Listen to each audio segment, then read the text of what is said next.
Esteja convosco. Proclamação do Evangelho de Jesus Cristo segundo São Lucas. Naquele tempo, quando as multidões se reuniram em grande quantidade, Jesus começou a dizer: esta geração é uma geração má. Ela busca um sinal, mas nenhum sinal lhe será dado, a não ser o sinal de Jonas. Com efeito, assim como Jonas foi um sinal para os ninivitas, assim também será o Filho do Homem para esta geração. No dia do julgamento, a rainha do sul se levantará juntamente com os homens desta geração e os condenará, porque ela veio de uma terra distante para ouvir a sabedoria de Salomão. E aqui está quem é maior do que Salomão. No dia do julgamento, os ninivitas se levantarão juntamente com esta geração e a condenarão, porque eles se converteram quando ouviram a pregação de Jonas. E aqui está quem é maior do que Jonas. Palavra da salvação. Ave Maria, cheia de graça, o Senhor é convosco. Bendita sois vós entre as mulheres, bendito fruto do vosso ventre, Jesus.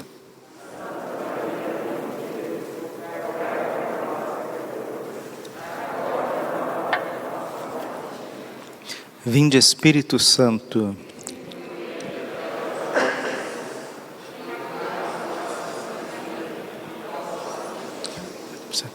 Jesus, manso e humilde de coração, sem muito rodeio, sem muitos rodeios, ou essa geração se converte, ou ela será destruída fatalmente, e destruída por si mesmo, destruída pelos seus próprios atos. Algo que a gente vem esquecendo, e vem esquecendo sistematicamente, é que nosso Senhor Jesus Cristo, Ele é Rei, e Ele é Rei do céu e da terra. Jesus veio instituir um reinado social neste mundo.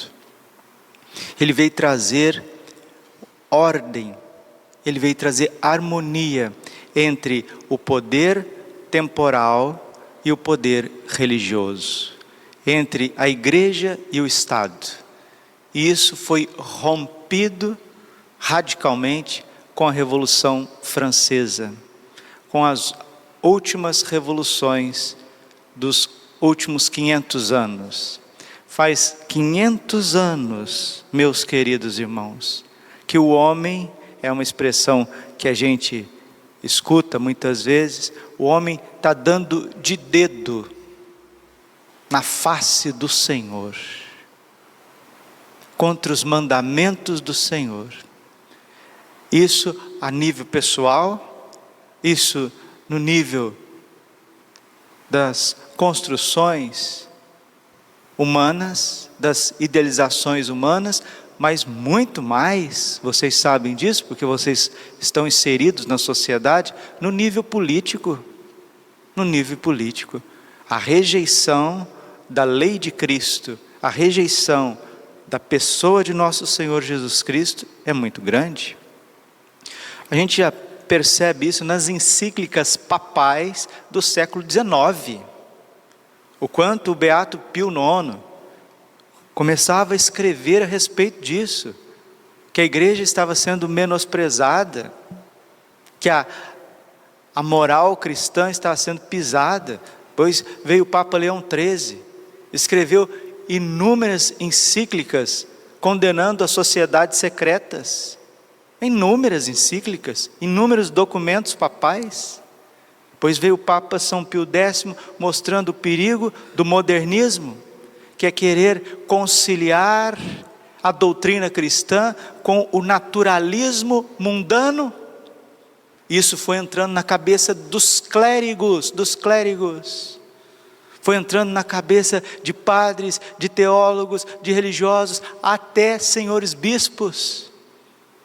A encíclica Pacem de São Pio X E aí a gente já tem todo o quadro do século XX, os papas escrevendo e mostrando o perigo desse distanciamento do reinado social de Cristo, da obediência a Cristo. Daí veio a entronização do Sagrado Coração de Jesus, pedido pelo próprio nosso Senhor Jesus Cristo, a Santa Margarida Maria, que as residências, os lares fossem um verdadeiro sacrário, onde Jesus pudesse reinar, porque se nosso Senhor não reinar nas nossas casas, muito menos Ele reinará nas cortes, nos palácios, nas câmaras dos deputados, nos supremos tribunais federais.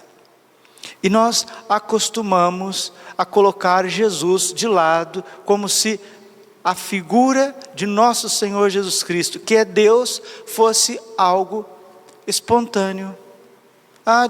Deus é Deus para você, para mim. Para nós não é. A gente até respeita vocês, a verdade, a gente até tolera vocês, mas Deus não é Deus. Para nós não é Deus. Isso é um construto humano, isso é uma coisa do passado, com raízes do Antigo Testamento. Nós já chegamos numa era de tecnologia, nós já chegamos numa era industrial, nós já crescemos, nós sabemos como administrar as cidades, as grandes cidades. Nínive é uma grande cidade. Nós já sabemos como administrar as cidades, nós já sabemos como comprar, como vender. Nós não precisamos confessar os nossos pecados a um padre, nós não precisamos ir à missa, receber o corpo e o sangue de Cristo, nós não precisamos. E quando nós vamos para fazer propaganda, para a gente receber votos em cima do corpo e do sangue de nosso Senhor Jesus Cristo. E nós estamos acostumando com isso.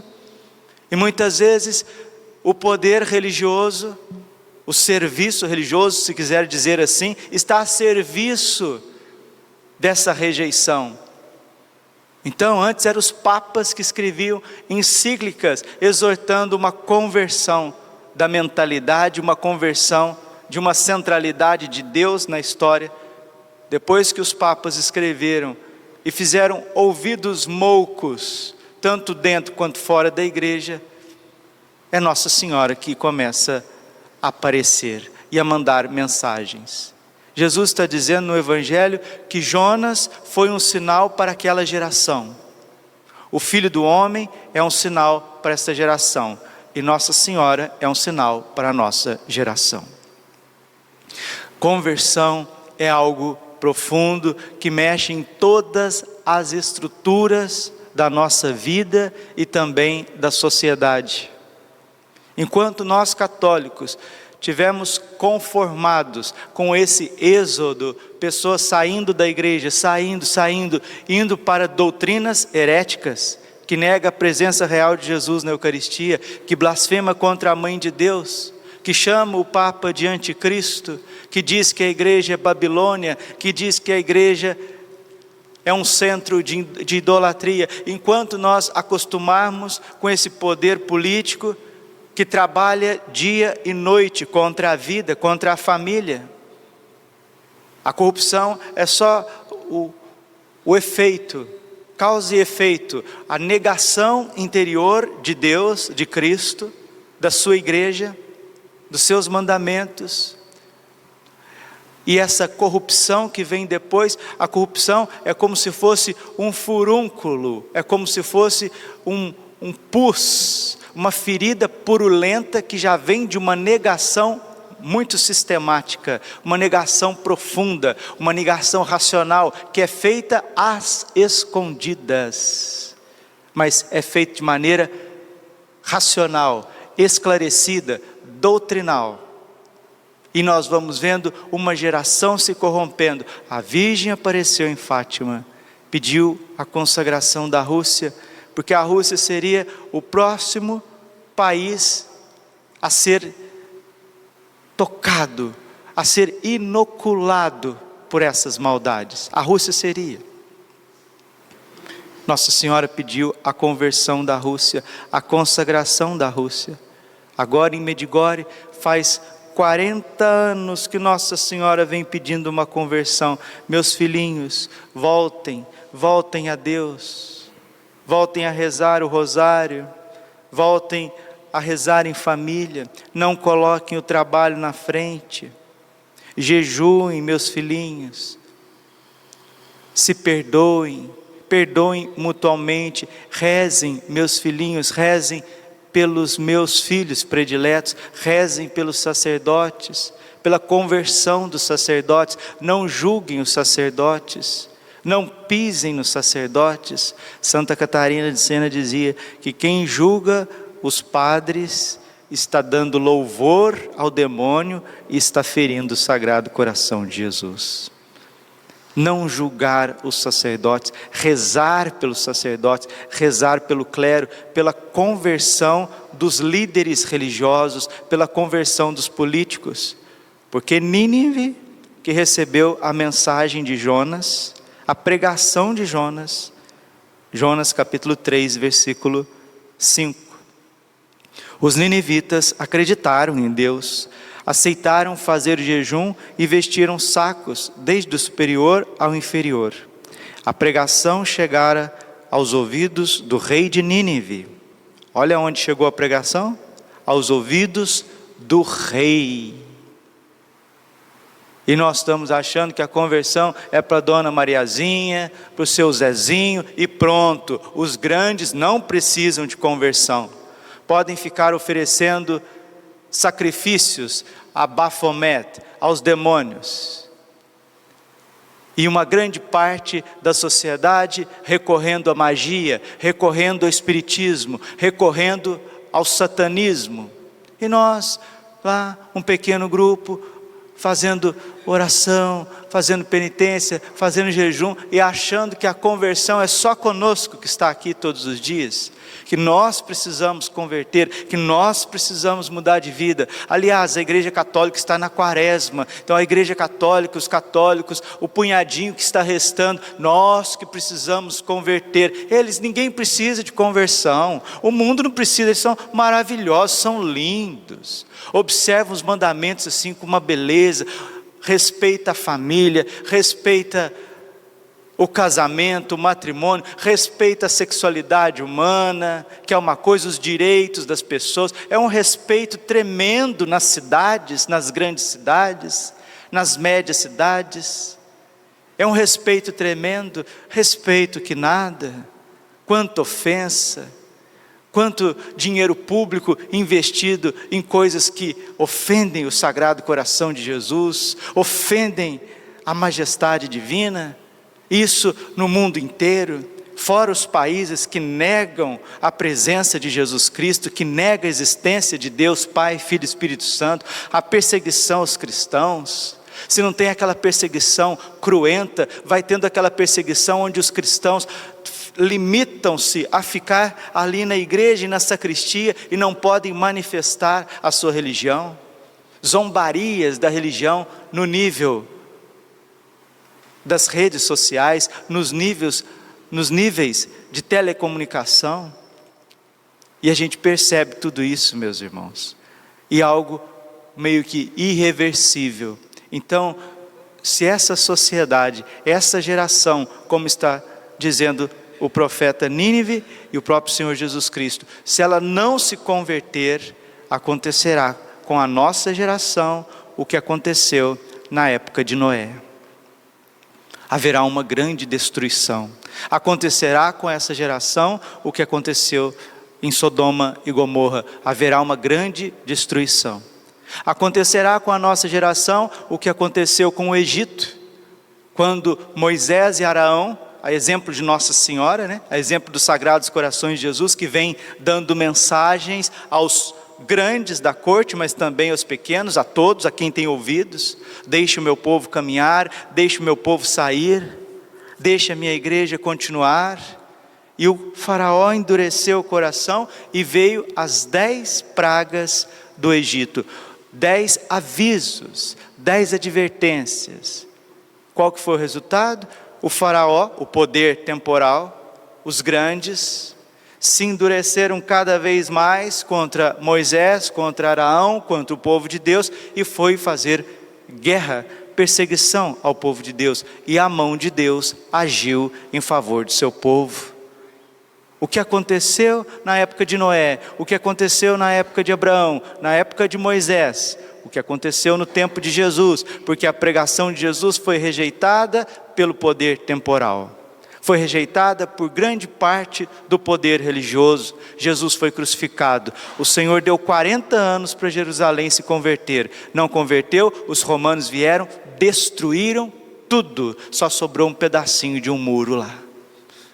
Agora Nossa Senhora tem visitado essa terra, 40 anos, completaremos agora em junho, 40 anos das visitas de Nossa Senhora em Medjugorje, só para citar Medjugorje, fora as dezenas de aparições reconhecidas pelo magistério da igreja e centenas de aparições de Nossa Senhora, acompanhada pelos bispos diocesanos, com testemunhos de cura, com testemunhos de conversão, com pessoas indo rezar, como o profeta Nínive anunciou uma destruição se não houvesse conversão, como Jesus anunciou uma destruição se não houvesse conversão, Nossa Senhora está dizendo a mesma coisa: se não houver conversão, desde o superior ao inferior, tudo será destruído. A pregação chegara aos ouvidos do rei de Nínive. Ele levantou-se do trono e pôs de lado o manto real. Vestiu-se de saco e sentou-se em cima de cinza. Em seguida, fez proclamar em Nínive, como um decreto do rei e dos príncipes: homens e animais, bovinos e ovinos, não provarão nada, não comerão e não beberão água. Homens e animais se cobrirão de sacos, e os homens rezarão a Deus com força. Cada um deve afastar-se do mau caminho e de suas práticas perversas. Será que é só nós que temos maus caminhos e práticas perversas? O Brasil tem 210 milhões de habitantes. Será que é só um punhadinho de católico que leva a quaresma a sério, que tem que se converter? O resto não precisa? Pode continuar na festança, pode continuar usando roupas indecentes, pode continuar recorrendo a magias, pode continuar caluniando, roubando, levando vantagem em cima dos outros. Todo mundo, só nós aqui que precisa de conversão? Não, a palavra de Deus convida todos à conversão, e a igreja precisa bradar essa conversão dos políticos. A igreja precisa bradar essa conversão dos grandes, dos pequenos, quem está dentro e quem está fora da igreja, principalmente, porque Deus não tem prazer, diz o profeta Ezequiel no capítulo 18, com a morte do ímpio, mas antes Ele quer a sua conversão e salvação. Quem mais quer a conversão, quem quer mais a transformação, é Deus. E Ele quer fazer isso de forma amigável, mas se acontecer um endurecimento do coração, se não respeitarem a palavra de Deus, as consequências virão. Deus talvez volte atrás para perdoar-nos e aplacar a sua ira, e assim não venhamos a perecer. Jonas capítulo 3, versículo 10. Vendo Deus as suas obras de conversão, e que os ninivitas se afastaram do mau caminho, compadeceu-se e suspendeu o mal que tinha ameaçado fazer-lhes e não fez. Se a pandemia do coronavírus realmente servir para a gente se vestir de saco, né? Porque o que é que nós trazemos no nosso rosto? Essas máscaras de alguma forma são como que sacos, onde nós estamos revestidos, em sinal de penitência. Mas se não aproveitarmos essa chance que Deus está dando para nós, de começarmos a olhar mais para dentro de nós do que para fora de nós, nós estamos tendo um tempo de conversão, um tempo de reflexão, um tempo de mudança de vida, não estamos levando a sério. E todas as vezes que Deus dá um tempo para a gente corrigir a nossa vida, eu não estou falando no nível pessoal, de forma muito especial hoje, eu estou falando geral, a nível de instituições, de nações, de poder político. Se a gente não volta a Deus, se a igreja não faz o seu papel de conclamar todos os povos à conversão, principalmente os povos católicos cristãos,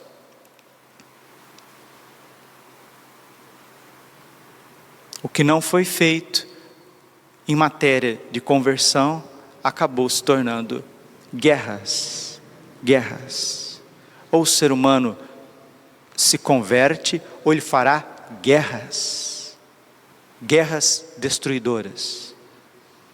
O céu não brinca. O pecado, a consequência do mal é muito grande. Eclesiástico capítulo 21, versículo 2. Foge do pecado como se foge de uma serpente, porque se dele te aproximares, ele te ferirá, ele te matará.